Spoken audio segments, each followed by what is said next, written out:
Welcome back to Between Two FARS. I am very lucky today to be talking with Jerry Seeman, who's the Assistant Chief Counsel for Contract at Marshall Space Flight Center.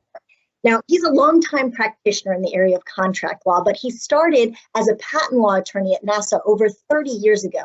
He's also worked for the Department of Defense, and he managed a NASA tech transfer office for several years. So Jerry has a wealth of experience, and he's coming here to talk to us today about the importance of understanding data rights. And this is an area that's really important to contracts attorneys as well as contracting officers. We're really grateful that he's taking some time today to talk to us about this very important subject. Good morning, Jerry. How are you today? Good morning, Warnick. Yeah, I'm great. How are you?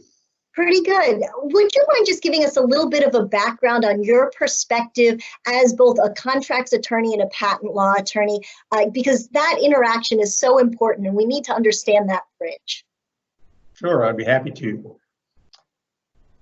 Several years ago, as a newly minted patent attorney with the U.S. government, I quickly learned that government patent attorneys have responsibility for much more than patents. They were responsible for all kinds of intellectual property, including copyright, data rights, trademarks, licensing, and even export control laws and regulations. Within the NASA legal community, the practice of patent law was completely segregated from the practice of procurement law. In fact, at some NASA centers, the patent attorneys were both physically separated from other attorneys and functionally separated. And by that, I mean the chief counsel and the chief patent counsel reported to different management channels. At that time in our history, attorneys at every level jealously guarded their respective areas. Procurement attorneys did not work intellectual property matters, and patent attorneys did not work on procurement matters unrelated to intellectual property. Obviously, over the years, we have come a long way as a legal community in terms of working together. And MAP is going to ensure that we continue to evolve in how we work together to provide services to our customers and clients.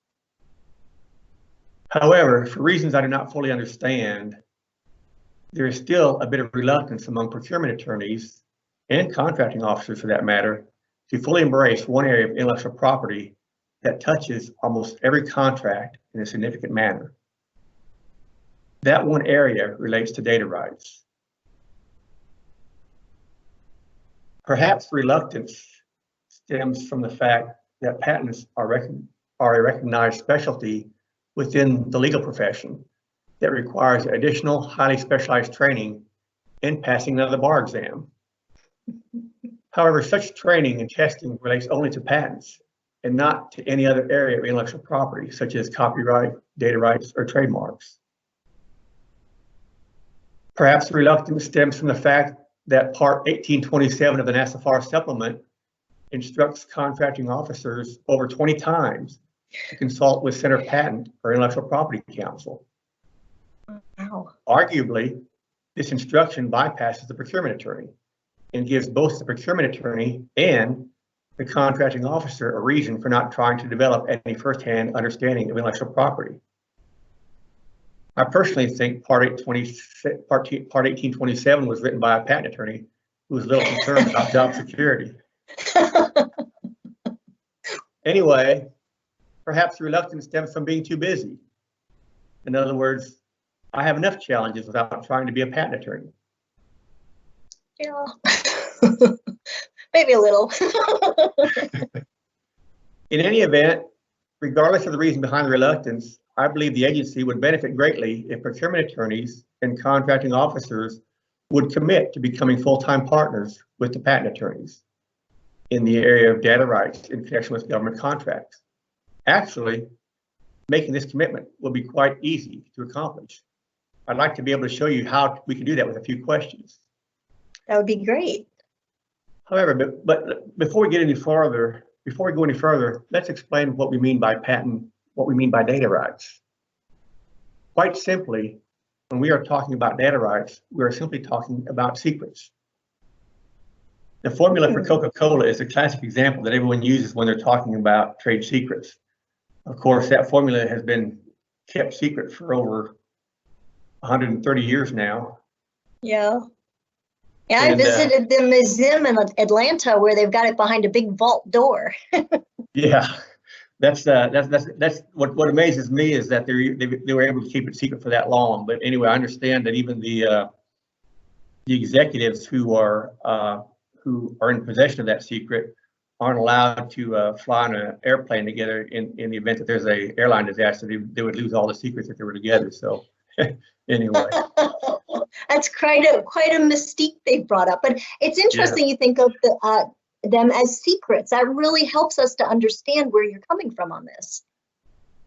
Well, yeah, we all have secrets. I mean, we all have personal secrets. We have, some of us have juicy secrets, some not so juicy. Some important, some not important. I think a social security number is a great example of that. That's some information that we have that really we treat it like it's a secret. We're very careful with it.